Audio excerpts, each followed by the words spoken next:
তালুজ OHKM উচ্চ বিদ্যালয়ের সভাপতি ছিলেন দুপচাঁচিয়া উপজেলার আওয়ামী লীগের সভাপতি আমিনুর রহমান। অভিযোগ উঠেছে, পদে থাকা অবস্থায় প্রধান শিক্ষকের সহযোগিতায় স্কুলের 3টি শূন্য পদে তিনি নিয়োগ দিয়েছেন টাকার বিনিময়ে। হেড স্যার যিনি আছেন বর্তমানে জিল্লুর, উনি একজন দুর্নীতিবাজ মানুষ।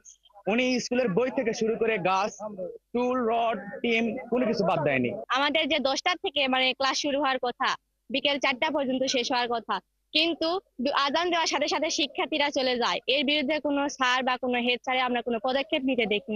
এমনকি স্কুলের ভবিষ্যতের জন্য যে উন্নয়ন তহবিল ছিল, সেই তহবিল থেকেও 8.5 লাখ টাকা আত্মসাৎ করে তিনি পলাতক রয়েছেন। স্কুলের 10 লাখ টাকার গাছ বিক্রি করেছেন মাত্র 3.5 লাখ টাকায়।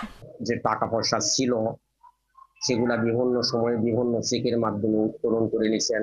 আমরা তো সবাই অ্যাস্টুডেন্ট হয়ে গেছি, কি ব্যাপার এতগুলো টাকা তোলা হয়েছে, আমার প্রতিষ্ঠানে কোনো কাজ হলো না।